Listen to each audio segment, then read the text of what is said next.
La louange, c'est vraiment un état supérieur du chant.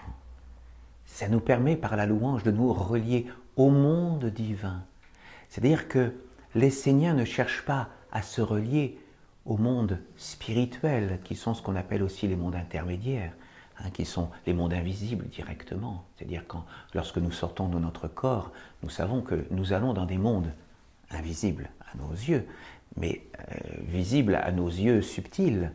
Et donc, lorsque nous sortons de notre corps, ou lors de notre dernier jour sur la terre, eh bien, nous savons que nous irons dans ces mondes invisibles, que nous appelons les mondes intermédiaires, les mondes spirituels. Mais l'Essénien ne cherche pas à se relier à ces mondes spirituels. Il cherche à se relier aux mondes parfaits, qui sont au-delà, qui sont les mondes divins. Et donc, par la louange, par la qualité de notre chant, par la force de notre volonté, de notre éveil intérieur, eh bien, nous pouvons appeler dans notre vie les mondes divins. Si vous ne deviez retenir qu'une chose des Esséniens, les Esséniens sont des êtres qui bénissent tous les êtres, des minéraux, nos petits frères, aux végétaux, aux animaux, à tous les hommes de bonne volonté. Et nous bénissons les maîtres, nous bénissons les anges, les archanges et les dieux. Et à notre place, où nous sommes, en tant qu'êtres humains, à l'interface entre le visible et l'invisible, nous devons nous relier à ce qui est le plus pur à l'intérieur de nous. Et ce que dit l'archange, là, nous sommes tous les jours confrontés à cela. C'est-à-dire, nous avons des esprits, des êtres dans l'invisible qui viennent nous accaparer, qui veulent s'immiscer dans notre vie. Alors, bien sûr, nous ne sommes pas parfaits, mais c'est à nous d'essayer de les reconnaître, d'avoir le discernement intérieur pour dire à tel esprit, à telle pensée, oui, ça, je veux que je t'accueille à l'intérieur de moi, dans mon royaume intérieur. Je t'accueille et je te permets de vivre avec moi parce que, bon, toi, tu me permets de grandir. Mais à d'autres, et à beaucoup d'autres, nous devons avoir le discernement de les mettre de côté et de ne pas nous laisser envahir. On va penser effectivement à tout ce que le monde de l'homme veut nous accaparer et veut nous faire sortir de notre chemin intérieur. Bon, la façon la plus grossière, c'est de voir les publicités, par exemple. Mais voilà, nous pouvons, par toutes les informations du monde de l'homme qui cherchent à nous décentrer et à nous faire sortir de ce qui est essentiel, à vouloir nous intéresser, à prendre notre temps de cerveau pour penser à telle chose, à nous occuper de telle information éphémère qui existe dans le monde de l'homme.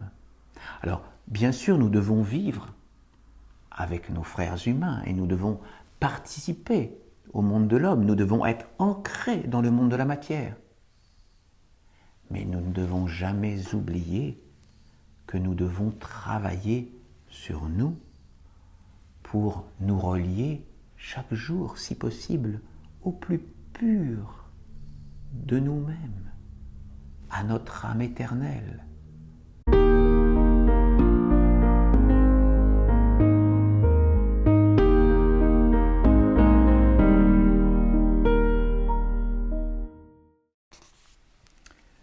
Aujourd'hui, par l'oracle, nous avons appelé le psaume 196 de l'archange Raphaël, qui s'intitule « Comment respirer et vivre avec les anges, les archanges et les dieux ».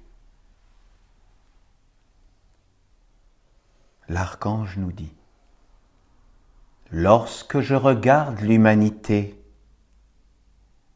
je perçois une confusion et une grande incompréhension. Pourquoi l'homme n'est-il pas simplement un homme? Pourquoi ne vit-il pas comme un homme? Pourquoi se torture-t-il en cherchant un trésor là où il n'y a rien? Pourquoi n'étudie-t-il pas ce qui est essentiel, c'est-à-dire qui il est, pour accomplir sa fonction. L'homme s'est perdu au fil de son histoire, et en chemin il a perdu beaucoup d'éléments précieux. Finalement, il n'a plus accès au savoir inné, à la mémoire ancestrale qui l'instruisait jadis à propos de son rôle sur la terre. Quand je regarde l'homme vivre, je me demande pourquoi il souffre presque en permanence. Il est dans cette idée omniprésente de se contrôler, de se remettre en question face à ses concepts fabriqués, de devoir se transformer pour obéir à des critères extérieurs éphémères, de faire des efforts dans l'espoir d'obtenir ce qui n'est pas atteignable. Pourquoi l'homme cherche-t-il sans cesse à se domestiquer pour tenter de se conformer à une image qui n'est pas la sienne ? Pourquoi cherche-t-il le faux, en se détournant du vrai, de ce qui est réellement ? Pourquoi ne tourne-t-il pas son regard vers l'intérieur, pour chercher à se connaître lui-même et à être ce qu'il est ? Je dis que l'homme est un univers qui est à la fois une fixité et un mouvement. Le corps de l'homme est dans la fixité qui lui permet d'être relié à la terre, alors que son âme et son esprit constituent le mouvement, les mondes qui respirent en lui et l'animent. Ce sont des mondes grands autour de lui et en lui. Au-dessus de l'homme, il y a les anges, les archanges et les dieux. Ce ne sont pas des mondes séparés, ils font partie de l'homme, même s'ils peuvent vivre sans l'homme, à l'image des minéraux, des végétaux et des animaux. Au-dessus du monde supérieur des dieux, comme au sommet d'une haute montagne, se tient la maison de Dieu. C'est la grande maison, la véritable église où tout est en ordre, où l'harmonie règne, où la plénitude emplit tout, où tout a un sens, une grandeur, une noblesse, et participe à la vérité.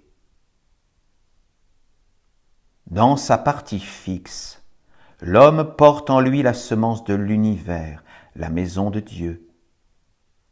Ainsi l'homme vit avec l'univers et respire en lui.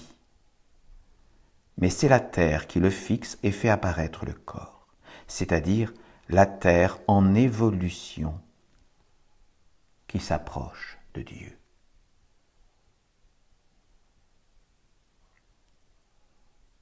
C'est vrai que nous devons toujours penser à cela. Nous sommes de la terre en mouvement. Et dans notre mouvement, nous devons accompagner tous les êtres des minéraux, aux végétaux, aux animaux et à tous nos frères. Nous devons par notre vie, par notre présence, les bénir et leur montrer qu'il y a un chemin pour ceux qui le souhaitent, pour retourner à notre origine divine. L'archange poursuit. L'homme doit être large dans son souffle. Il doit apprendre à respirer naturellement avec tous les mondes jusqu'à la maison de Dieu. L'homme doit être éclairé dans son corps. Il doit être pur et vrai.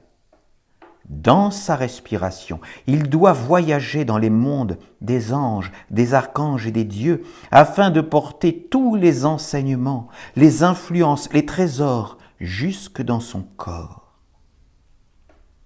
L'homme peut alors offrir tout cela au règne de la terre et faire apparaître le corps de Dieu dans la fixité et le mouvement parfait.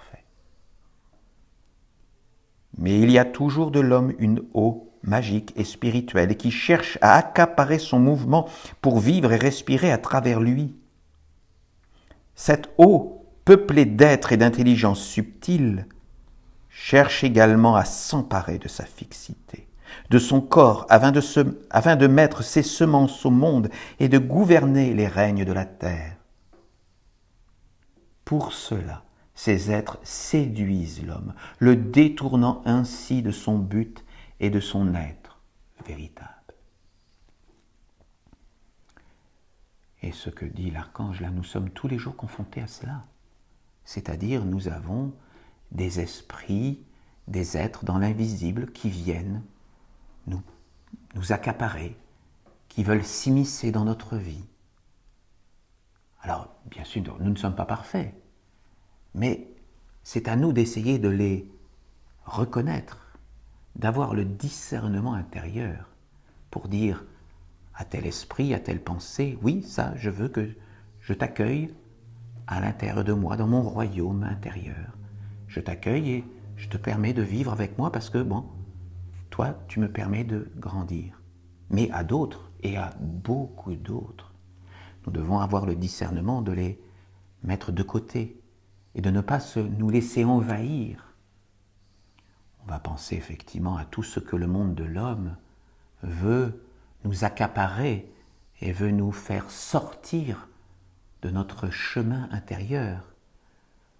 Bon, la façon la plus grossière, c'est de voir les publicités, par exemple. Mais voilà, nous pouvons, par toutes les informations du monde de l'homme qui cherchent à nous décentrer et à nous faire sortir de ce qui est essentiel, à vouloir nous intéresser, à prendre notre temps de cerveau pour penser à telle chose, à nous occuper de telle information éphémère qui existe dans le monde de l'homme. Alors, bien sûr, nous devons vivre avec nos frères humains et nous devons participer au monde de l'homme, nous devons être ancrés dans le monde de la matière. Mais nous ne devons jamais oublier que nous devons travailler sur nous pour nous relier chaque jour, si possible, au plus pur de nous-mêmes, à notre âme éternelle. Chaque jour, nous devons pouvoir consacrer quelques minutes, si possible, à cette reliance intérieure, au plus sacré de nous, à l'immortalité en nous. Et ensuite, le reste du temps, effectivement, nous pouvons participer au monde de l'homme.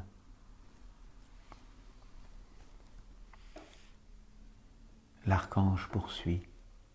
Vous devez maîtriser votre corps dans l'idée qu'il est un instrument du monde de l'esprit et de la magie. Vous devez purifier les mondes subtils tout autour de vous afin d'ouvrir le chemin vers la communion et la respiration avec les mondes supérieurs. Si vous voulez respirer et communier avec Dieu, votre vie doit être stable, posée, organisée, structurée dans la sagesse. Rien ne doit pencher à droite ou à gauche, mais tout doit être dans la droiture, dans l'évidence, dans la clarté. Alors rien ne peut être remis en question, car tout est juste et en ordre. Vous devez être conscient que vos pieds sont posés sur la terre et que c'est là votre fixité. Vous devez savoir également où se trouve votre respiration, votre intelligence. Sont-elles dans les pieds, dans le ventre ou dans la sphère de la tête ? Ceci doit être clair dans toutes les situations et dans tous les événements de la vie. Si vous voulez respirer et communier avec le monde des archanges, votre vie doit être organisée comme un jardin, un espace, une terre délimitée. Vous devez savoir comment arranger cet espace, à quel endroit mettre les plantes, les arbres, les temples, les maisons. Cela doit être une ronde des archanges qui est à la fois un village essénien et l'organisation du mystère de votre vie quotidienne. Tout doit être pensé dans le culte d'une intelligence supérieure et dans le service de sa religion sainte.